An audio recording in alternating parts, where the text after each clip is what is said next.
one thing they're going to have to pay for is Batterygate. Apple's going to have to pay for Batterygate.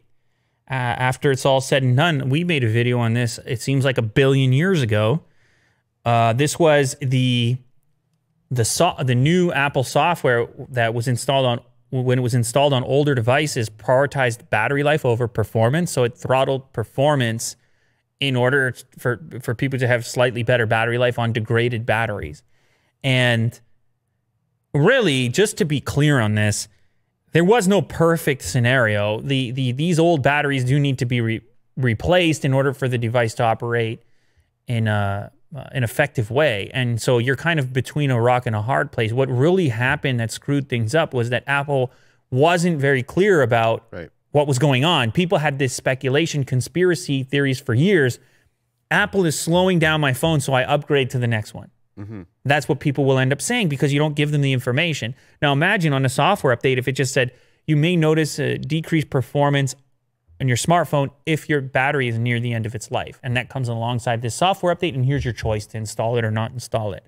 But that's not what happened. So you had this class action lawsuit in the US, and a settlement has been reached. You will receive around $25 if you were a person affected by Batterygate. The class includes any U.S. resident who owns or previously owned an iPhone 6, 6 Plus, 6S, 6S Plus, and or iPhone SE that ran iOS 10.2.1 or later. It also includes iPhone 7, 7 Plus that ran iOS 11.2 and had experienced diminished performance on their devices as a result of that software installation. So you can go check it out for yourselves. You can submit your claim if you're one of these people, and you can actually get 25 bucks.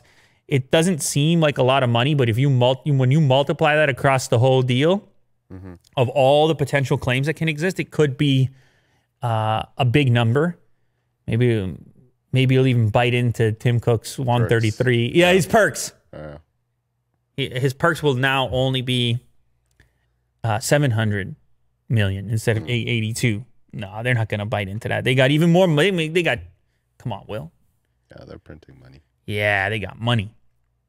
So anyways, the way these things typically work is that, you know, a bunch of people get together on this lawsuit and they come to some sort of an agreement, and then it's over after that and people can stop complaining.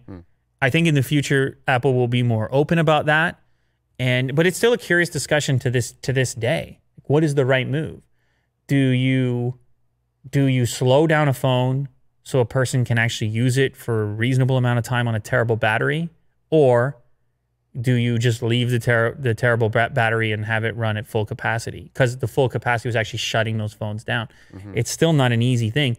Probably the ideal scenario is just the battery replacement, making that more accessible and easy to do, or inexpensive enough that people would actually do it, head into the store. Well, you're not doing that right now, but you hear what I'm saying. Yeah.